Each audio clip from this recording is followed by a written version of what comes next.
semua, kami dari kelompok 2 ingin memperkenalkan anggota dari kelompok kami. Saya Muhammad Amri Sani dengan NPM 22 110 111 58. Nama saya Helmi Ramadan dengan NPM 2211011145. Nama saya Merayan Saputra dengan NPM 2211011147. Perkenalkan, nama saya Sarilda Nazar Putri dengan NPM 2211111094. Saya FHA Pranata Silumut Ustar dengan NPM 2211011148.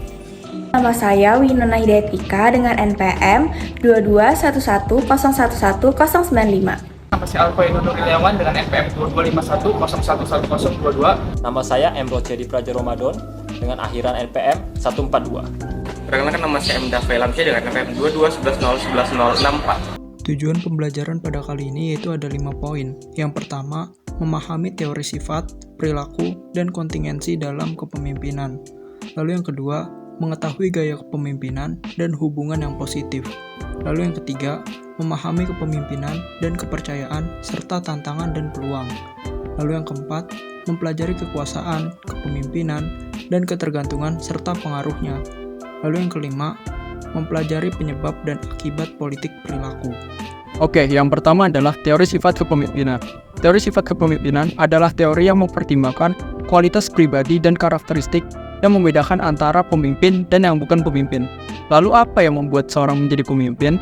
Hal tersebut dijelaskan dalam 3 hal, yaitu yang pertama adalah 5 ciri kepribadian pemimpin, yang dimulai dari keterbukaan, kehati-hatian, ekstraversi, keramahan, dan neurotisisme. Lalu yang kedua ada sifat proaktif pemimpin, yaitu sifat pemimpin yang memiliki banyak ide atau berani dalam mengambil tindakan, terutama dalam kondisi-kondisi tertentu yang menghasilkan keputusan yang krusial dan bermanfaat. Lalu yang ketiga adalah 3 kepribadian dark trait.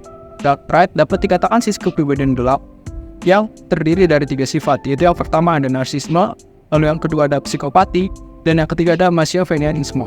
Sehingga dark trait harus dikelola dengan baik, dengan membangun keterampilan, kesadaran diri, dan regulasi diri yang bermanfaat bagi pemimpin untuk mengendalikan efek dari dark trait itu sendiri. Lalu selanjutnya adalah kecerdasan emosional dan kepemimpinan.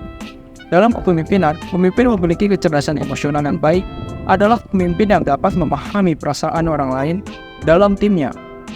Mereka bisa mendukung teman-teman mereka ketika mereka butuh bantuan atau tempat, dan mereka juga bisa menjaga ketenangan serta membuat keputusan yang baik ketika ada masalah. Selanjutnya adalah teori perilaku kepemimpinan. Pada teori perilaku kepemimpinan mengimplikasikan bahwa kita dapat melatih seseorang untuk menjadi pemimpin, dan ada 2 perilaku yang dapat dilatih, yaitu yang pertama adalah menginisiasi struktur, yaitu perilaku tentang membantu orang lain mengerti apa yang harus mereka lakukan, bagaimana cara melakukannya, dan kapan mereka melakukannya.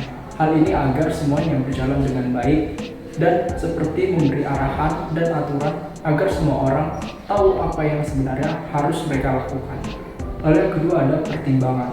Pertimbangan adalah tentang menjadi pemimpin yang baik, seperti halnya menjadi teman yang baik. Hal ini mencakup rasa membantu, ramah, adil, dan apresiator. Pemimpin seperti itu membuat para karyawan merasa berbahagia, nyaman, dan juga dihargai. Oleh karena itu, kombinasi sifat dan perilaku ini bisa membuat seseorang menjadi pemimpin, tetapi itu juga tidak selalu berlaku untuk semua orang. Selain itu, situasi dan konteks juga bisa mempengaruhi siapa yang akan menjadi pemimpin.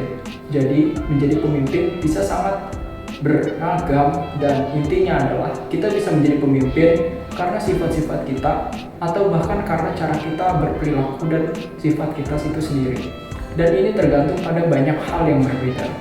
Teori-teori kontingensi. Yang pertama ada model Fiedler. Teori ini menyatakan bahwa kelompok yang efektif bergantung pada kecocokan yang tepat antara gaya pemimpin dalam berinteraksi dengan bawahan dan sejauh mana situasi tersebut memberikan pengaruh dan kendali kepada pemimpin. Menurut model ini, gaya kepemimpinan mencerminkan sejauh mana para pemimpin mendekati situasi dari perspektif yang berorientasi pada tugas dan hubungan. Berkenaan dengan situasi, kita dapat menilainya dalam 3 dimensi kontingensi atau situasional. Yang pertama ada hubungan pemimpin-pengikut, yaitu tingkat keyakinan, kepercayaan, dan rasa hormat yang dimiliki oleh anggota kepada pemimpin mereka.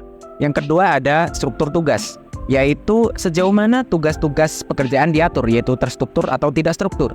Yang ketiga ada kekuasaan jabatan, yaitu tingkat pengaruh yang dimiliki oleh pemimpin terhadap variabel-variabel kekuasaan seperti perekrutan, pemecatan, disiplin, promosi, dan kenaikan gaji. Teori kepemimpinan situasional. Teori ini menyatakan bahwa kepemimpinan yang sukses bergantung pada pemilihan gaya kepemimpinan yang tepat, yang bergantung pada kesiapan para pengikut. Sejauh mana para pengikut memiliki komitmen dan kompeten dalam menyelesaikan tugas tertentu. Seorang pemimpin harus memiliki salah satu dari 4 gaya tergantung pada kesiapan para pengikut. Yang pertama itu ada memberitahu atau mengarahkan. Yang kedua ada selling atau coaching.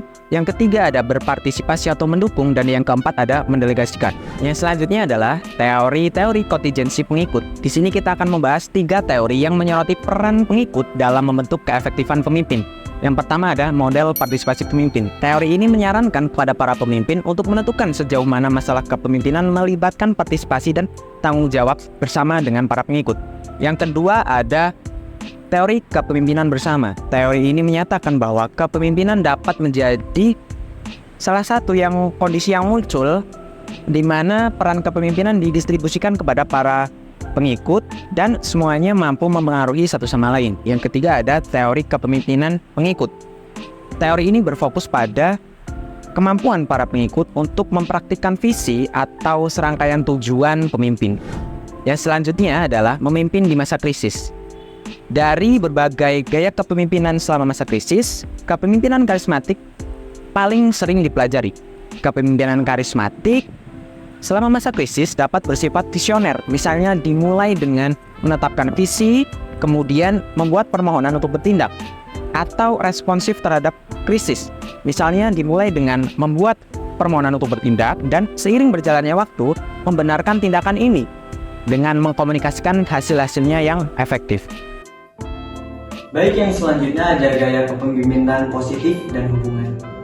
Jadi selama bertahun-tahun, teori-teori kontemporer sendiri berfokus pada cara-cara positif dalam berperilaku pemimpin, mempengaruhi dan membangun hubungan pertukaran yang berkualitas dengan pengikutnya. Pertama, kita menjelaskan teori pertukaran. Jadi pemimpin-pemimpin anggota LMX yang menggambarkan bagaimana pemimpin membentuk hubungan unik dengan masing-masing pengikutnya.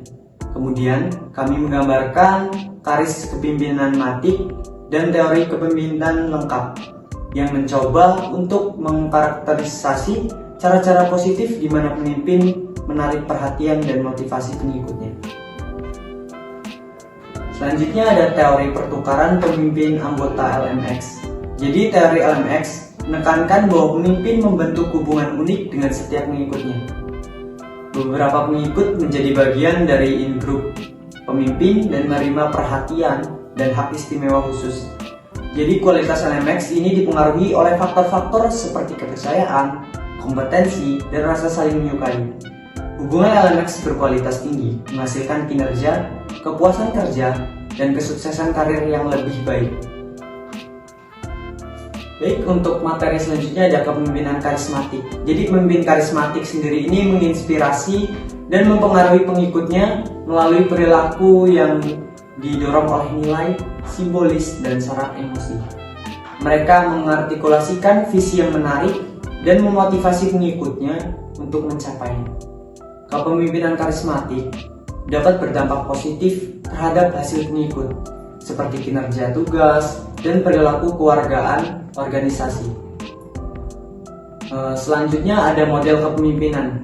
Jadi model kepemimpinan langkah panjang ini mengkategorikan gaya kepemimpinan dalam suatu kontinum dari pasif, laissez-faire hingga aktif dan efektif, transformasional.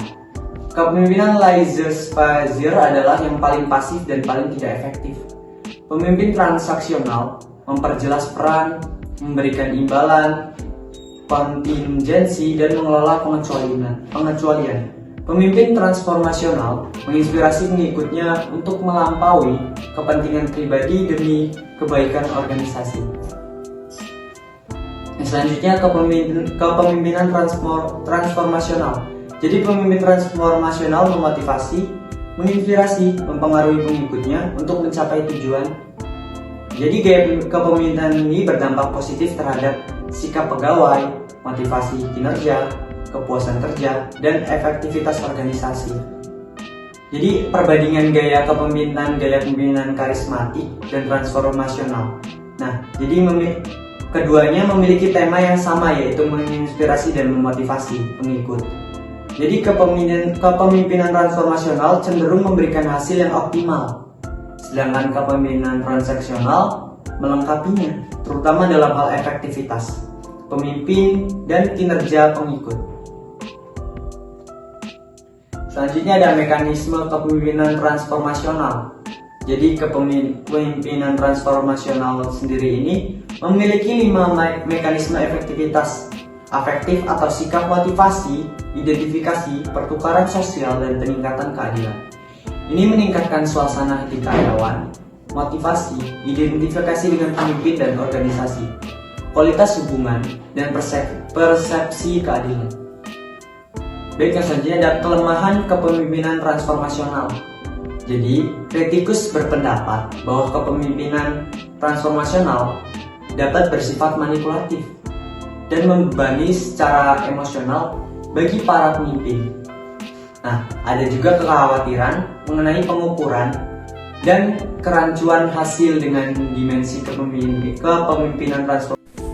4 aspek kepemimpinan tidak etis. Yang pertama, kepemimpinan otentik. Dipraktikkan oleh pemimpin yang sadar diri, di mana mereka tahu apa yang penting bagi mereka, termasuk kekuatan atau kelemahan mereka sendiri. Berlabuh pada misi dan prinsip mereka, yaitu dengan mempertimbangkan pendapat orang lain dan semua informasi yang relevan sebelum bertindak, dan menampilkan jati diri mereka ketika berinteraksi dengan karyawan. Yang kedua, ada kepemimpinan etis.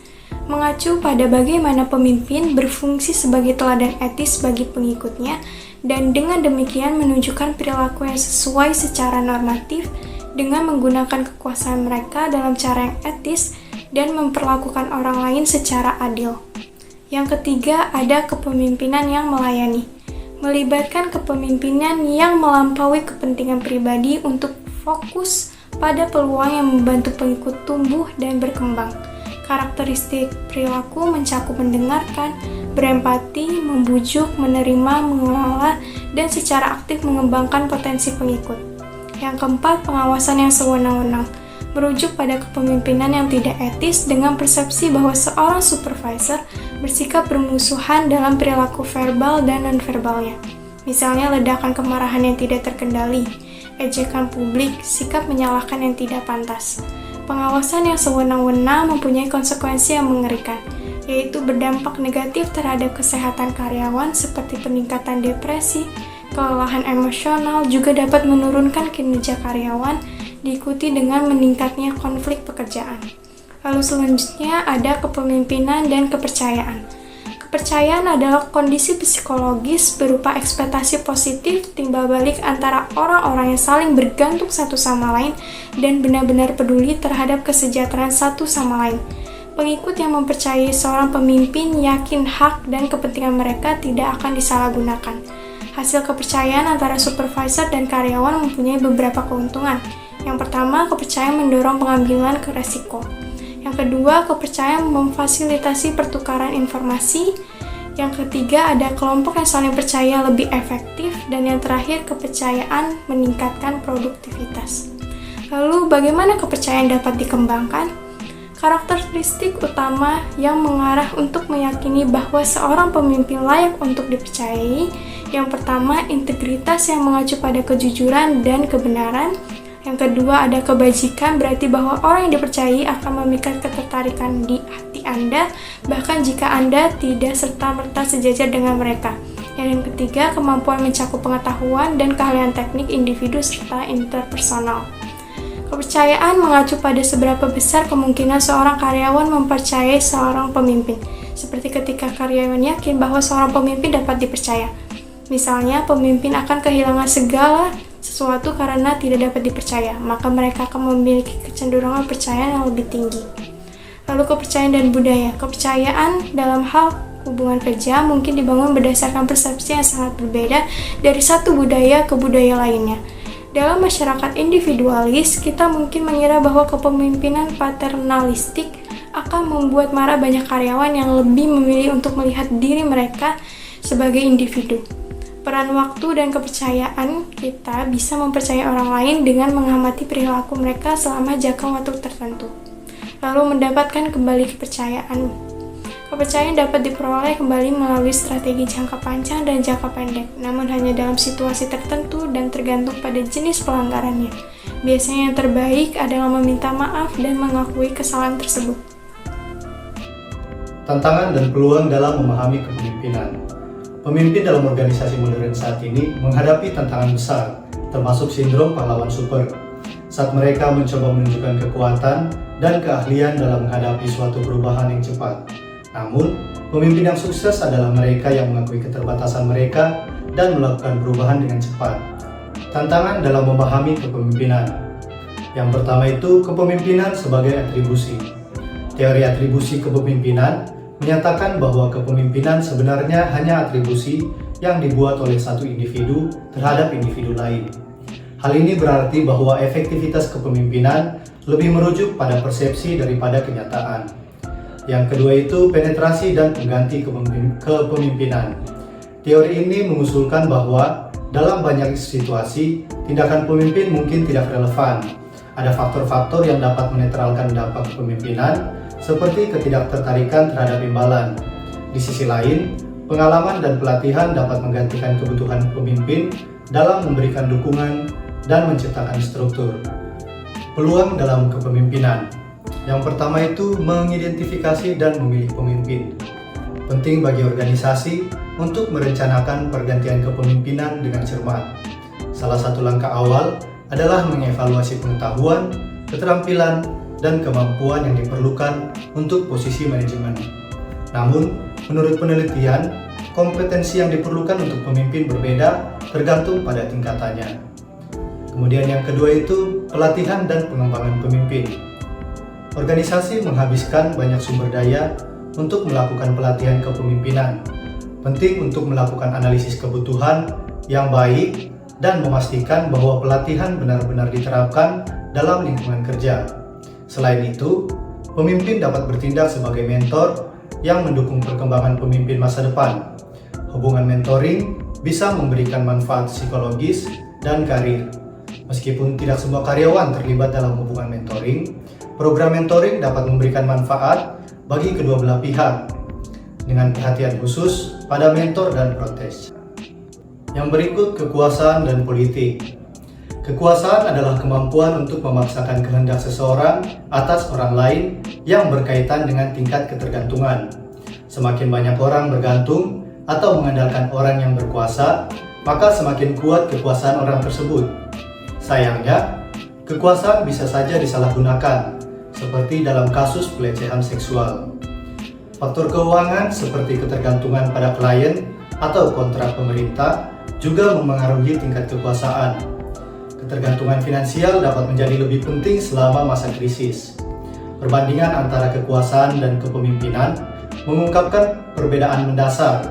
Kekuasaan tidak memerlukan kesesuaian tujuan, sementara kepemimpinan memerlukan kesesuaian tujuan antara pemimpin dan yang dipimpin.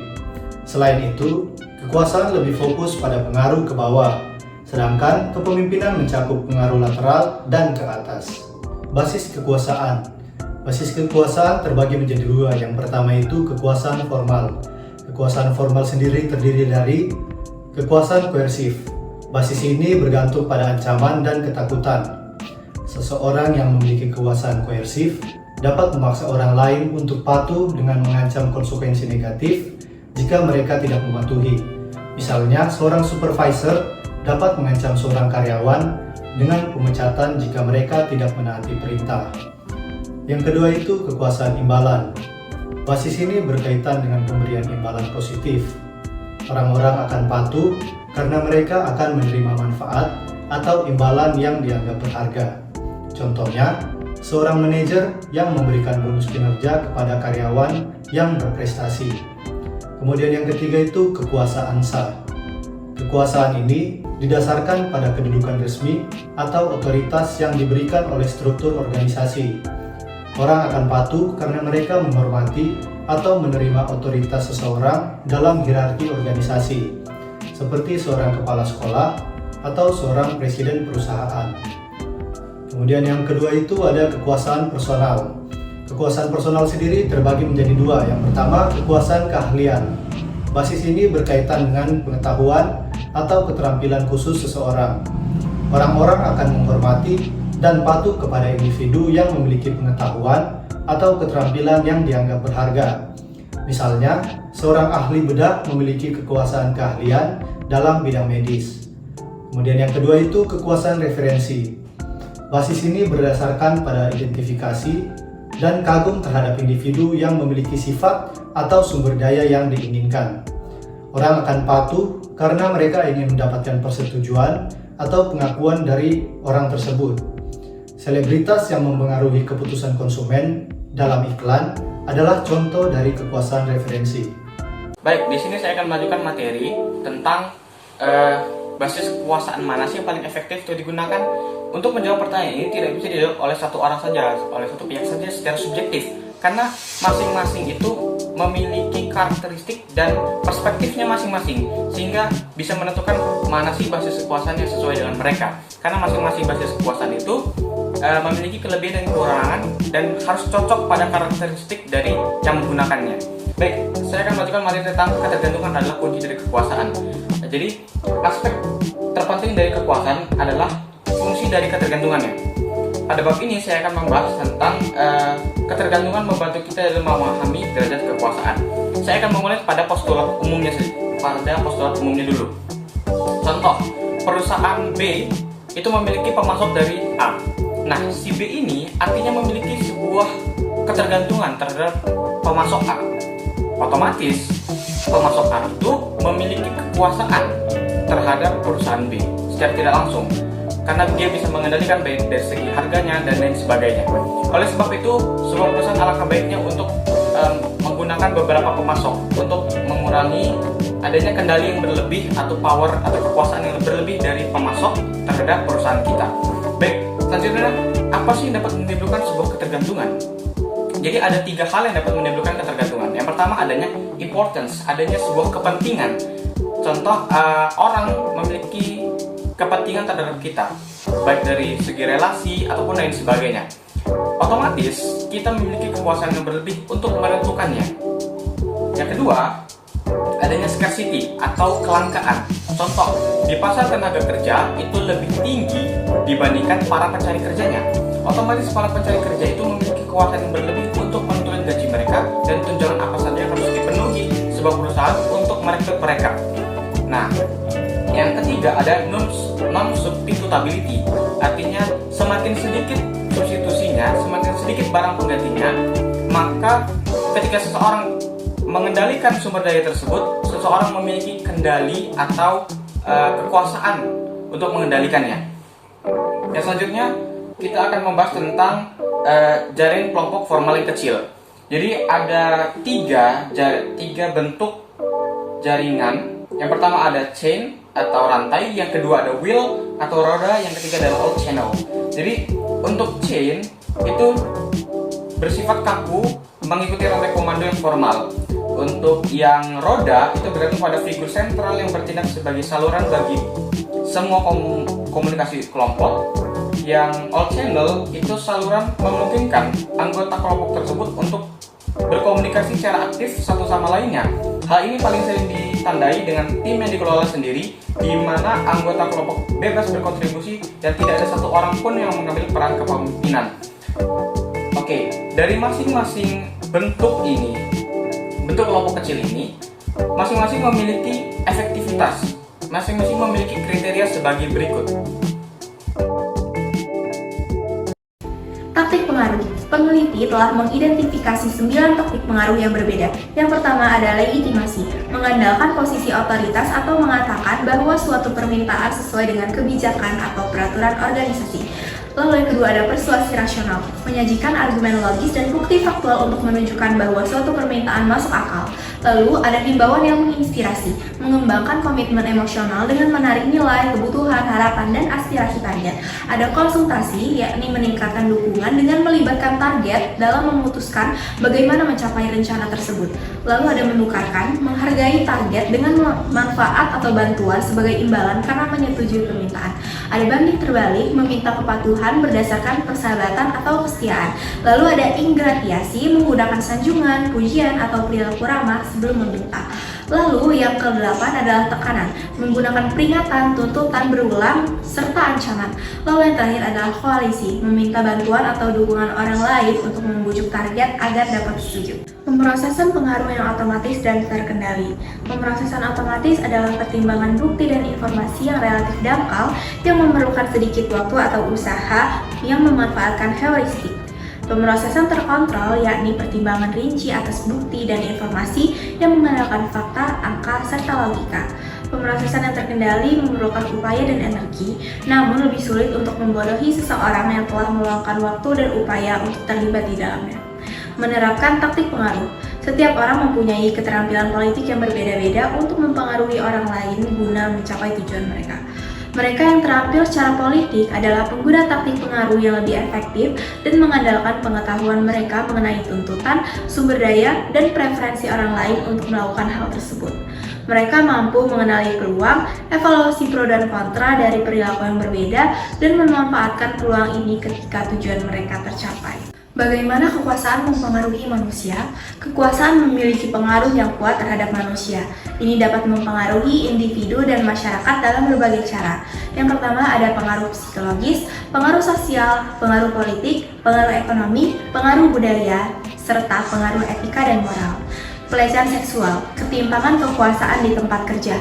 Menurut Equal Employment Opportunity Commission atau EOC Amerika Serikat, pelecehan seksual terjadi ketika seseorang menghadapi ajakan permintaan seksual yang tidak diinginkan untuk kelayanan seksual dan perilaku verbal atau fisik lainnya yang bersifat seksual dalam pekerjaan yang mengganggu kinerja kerja atau yang menciptakan lingkungan kerja yang mengintimidasi, bermusuhan atau menyinggung.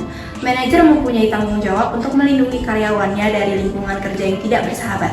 Mereka mungkin tidak menyadari bahwa salah satu karyawan mereka sedang dilecehkan secara seksual, namun ketidakwaspadaan tidak melindungi mereka atau organisasi mereka.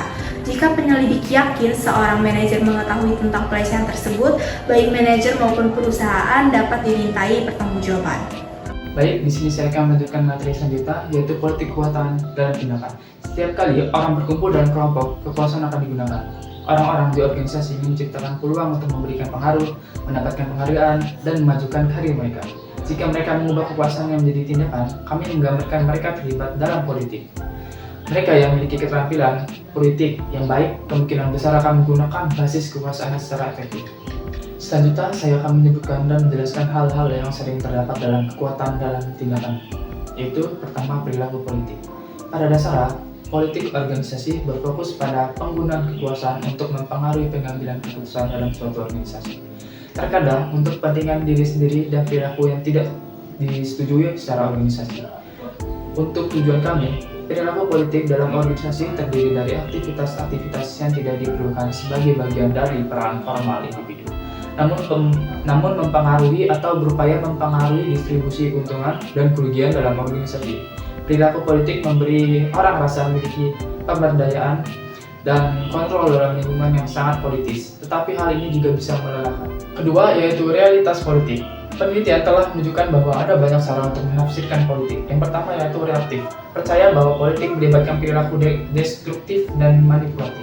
Kedua, GAN, yaitu memandangnya sebagai suatu kejahatan yang perlu. Ketiga, bersifat strategis dan memandang politik sebagai cara yang berguna untuk menyelesaikan sesuatu. Dan yang terakhir adalah persepsi, yaitu lebih terintegrasi, yaitu memandang politik sebagai hal yang penting dalam realitas pengambilan keputusan. Wawancara dengan para manajer berpengalaman menunjukkan bahwa sebagian besar percaya bahwa perilaku politik adalah bagian utama dari kehidupan organisasi. Banyak manajer melaporkan bahwa beberapa penggunaan perilaku politik dianggap etis jika tidak menggunakan orang lain secara langsung. Mereka menggambarkan politik sebagai hal yang penting dan percaya bahwa seseorang yang tidak pernah menggunakan perilaku politik akan kesulitan menyelesaikan sesuatu. Dan terakhir yaitu gosip dan selentingan. Jaringan komunikasi informal dalam suatu kelompok atau organisasi disebut selentingan. Biasanya, selentingan dan gosip dipandang negatif oleh kebanyakan orang. Memang benar. Penelitian menunjukkan bahwa gosip yang tidak dapat dipercaya dapat menyebabkan orang menilai secara tidak adil dan tidak menyukai orang lain. Secara keseluruhan, selentingan ini merupakan sebuah berkah yang beragam, yang menghasilkan kinerja positif karena adanya tekanan sosial yang ditimbulkannya dan juga berdampak buruk pada kesejahteraan karyawan. Selain itu, rumor dan gosip yang disebarkan melalui selentingan mungkin memainkan peran penting dalam menyebarkan informasi, melaksanakan kemampuan politik, dan mengarahkan hierarki. Grapevine atau informasi dari mulut ke mulut dari rekan kerja tentang suatu perusahaan mempunyai pengaruh penting terhadap apakah pelamar kerja bergabung dengan suatu perusahaan organisasi. Bahkan melebihi peringkat informasi di suatu web seperti Glassdoor bagi pemberi kerja. Ini juga merupakan cara untuk merekrut dari dalam jaringan karyawan sendiri. Misalnya TWT Group, sebuah perusahaan IT Kanada merekrut calon pelamar dari dalam jaringan mereka sendiri, yaitu mereka kenal dan percayai. Dan di sini juga terdapat faktor-faktor yang mempengaruhi perilaku politik. Yang pertama yaitu terdapat faktor individu, yaitu seperti monitoring diri yang tinggi, lokus kendali internal, kepribadian Machiavellian yang tinggi, investasi organisasi, persepsi perubahan pekerja, dan terakhir yaitu adanya harapan akan kesuksesan. Kedua yaitu faktor organisasi, yaitu terdapat realokasi sumber daya, peluang promosi kepercayaan rendah, ketidakjelasan peran kinerja tidak jelas, sistem evaluasi, praktek imbalan zero sum, pengambilan keputusan yang demokratis, dan terakhir yaitu tekanan kinerja tinggi, manajer senior yang mementingkan diri sendiri. Selanjutnya yaitu penyebab dan aktivitas perilaku politik. Tidak semua kelompok atau organisasi sama-sama berpolitik. Di beberapa organisasi, politik bersifat terbuka dan merajalela. Sementara di organisasi lain, politik hanya memainkan peran kecil dalam mempengaruhi hasil. Penelitian telah mengidentifikasi beberapa faktor yang tampaknya mendorong perilaku politik. Beberapa di antaranya adalah karakteristik individu yang berasal dari kualitas karyawan. Yang lainnya merupakan hasil dari budaya organisasi atau lingkungan internal. Selanjutnya yaitu faktor-faktor yang mendorong persetujuan perilaku politik. Terdapat timbal balik, yaitu orang termotivasi untuk memberikan kembali kepada orang lain yang mempunyai sesuatu untuk mereka. Kedua yaitu konsistensi atau komitmen. Orang termotivasi untuk tetap konsisten dan berkomitmen terhadap keputusan atau perilaku yang telah mereka buat. Ketiga, bukti sosial, yaitu orang-orang yang mengandalkan orang lain untuk mendapatkan bukti, verifikasi, dan validasi bahwa mereka telah bertindak dengan cara yang benar. Keempat, yaitu menyukai, yaitu orang yang menyukai satu sama lain cenderung setuju satu sama lain. Kelima, wewenang, yaitu masyarakat lebih cenderung mengatakannya yang terhadap permintaan pemegang kekuasaan. Selanjutnya itu kelangkaan, yaitu masyarakat menginginkan lebih banyak dari apa yang tidak tersedia atau yang semakin sedikit tersedia. Dan terakhir yaitu persatuan prinsip persuasif, terbaru orang-orang paling terpengaruh oleh orang-orang yang mereka kenali. Baik, jadi bagaimana tanggapan seseorang terhadap politik organisasi? Biasanya, orang-orang akan menganggap politik dengan beberapa macam pandangan. Beberapa ada yang menganggapnya sebagai sesuatu yang manipulatif dan terkesan jahat. Ada juga yang menganggapnya sebagai cara jitu untuk menyelesaikan masalah, serta sebagai aspek kekal dalam kehidupan berorganisasi. Para pekerja dan karyawan menganggapnya sebagai sebuah ancaman, di mana ancaman ini berupa 4 hal. Yang pertama ada pengurangan kepuasan kerja, lalu yang kedua ada peningkatan rasa cemas dan stres, ketiga ada penumbuhan rasa ingin mengundurkan diri, dan yang keempat ada penurunan kualitas kerja. Lalu di sini ada bersuara dan diam. Bersuara mengacu pada tindakan komunikasi informal yang berupa saran dan opini atas isu-isu yang terkait dengan kinerja organisasi atau tim. Tindakan ini ditunjukkan untuk orang-orang yang mungkin dapat mengambil tindakan yang tepat terhadap isi komunikasi tersebut. Hal ini juga memiliki artian yang sama terhadap apa yang disebut diam, di mana mereka menyampaikannya dengan bahasa nonverbal. Diam sendiri memiliki beberapa artian, contohnya ketidaktertarikan untuk melakukan komunikasi langsung, atau ketidaksanggupan untuk berurusan dengan topik yang ingin disampaikan. Lalu di sini ada pengendalian kesan, di mana pengendalian kesan atau manajemen kesan merupakan sebuah proses di mana seseorang mencoba untuk mengendalikan kesan yang dibentuk oleh orang lain. Proses ini dapat menumbuhkan kesan yang diinginkan terhadap sesuatu yang dilakukan secara sadar maupun tidak sadar. Contoh dari hal ini seperti bagaimana cara kita untuk membuat seseorang menjadi nyaman untuk berkomunikasi dengan kita. Pengendalian kesan sendiri bisa dengan berbagai cara, seperti cara berpakaian, cara menunjukkan antusias, dan kesan pertama ketika bertemu. Baik, lalu ada etika berperilaku politik. Dalam politik, tidak ada kejelasan mengenai cara berperilaku yang benar. Tidak dapat dipungkiri, hampir semua orang tahu bahwa mereka yang mempunyai kekuasaan dapat bertindak leluasa untuk kepentingan mereka sendiri. Dalam hal ini, orang yang memiliki pengaruh politik dan kekuasaan paling kecil lah yang mampu untuk bertindak secara etis. Baik, lalu ada pemetaan dan penataan karir politik. Dalam dunia kerja, terkadang orang selalu berpikir bahwa mereka bisa mencapai semuanya hanya dengan kerja keras. Padahal, masih banyak faktor yang dapat menentukan jenjang karir seseorang. Salah satunya adalah hubungan politik. Pemetaan dan penataan karir politik ini mengacu kepada orang-orang yang dianggap mungkin atau mampu untuk membantu seseorang mencapai keinginannya, serta hubungannya dengan orang-orang itu. Seseorang dapat mempengaruhi mereka secara tidak langsung sebagai cara yang efektif untuk mendapatkan relasi dengan mereka. Oke, selanjutnya adalah study case gaya kepemimpinan Kim Jong-un di Korea Utara. Korea Utara adalah salah satu negara yang dikenal karena pemerintah otoriter yang memerintah dengan cara yang kontroversial.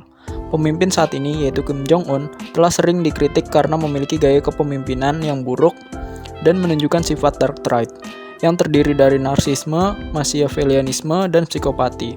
Dalam studi kasus ini, kami akan menganalisis dampak buruk dari sifat dark trait dalam kepemimpinan Kim Jong-un dan mencari solusi potensial untuk mengatasi masalah ini.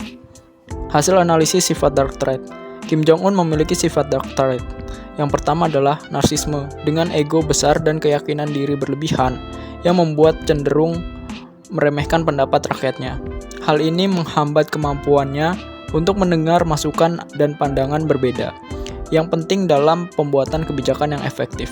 Lalu yang kedua ada machiavellianisme yang mendorongnya memanfaatkan jabatan dan situasi politik demi kepentingan pribadi atau rezimnya. Lalu yang ketiga, sifat psikopatiknya yang tercermin dalam tindakannya yang brutal, seperti eksekusi pejabat tinggi dan pelanggaran hak asasi manusia, yang berpotensi mengganggu stabilitas negara. Oleh karena itu, pemecahan masalah dan kesimpulan dari study case ini, kepemimpinan buruk Kim Jong-un di Korea Utara dengan sifat dark trait-nya telah berdampak buruk pada rakyatnya dan stabilitas regional. Untuk mengatasi masalah ini akan memerlukan upaya bersama dari masyarakat internasional dan tindakan yang hati-hati untuk mengubah situasi di negara ini. Bantuan kemanusiaan, pendidikan, tekanan diplomatik, dan kolaborasi regional serta keinginan negara Korea Utara untuk lebih terbuka kepada negara lain dapat membantu mengarahkan Korea Utara menuju perubahan yang lebih positif dan pembangunan yang berkelanjutan. Kesimpulan, baik kekuasaan maupun politik, kedua hal ini memiliki kaitan yang kuat dalam kehidupan berorganisasi. Walaupun terkadang memiliki sisi yang negatif, namun tidak semuanya salah, karena hal inilah yang dapat meningkatkan keefektivitasan dalam sebuah kepemimpinan.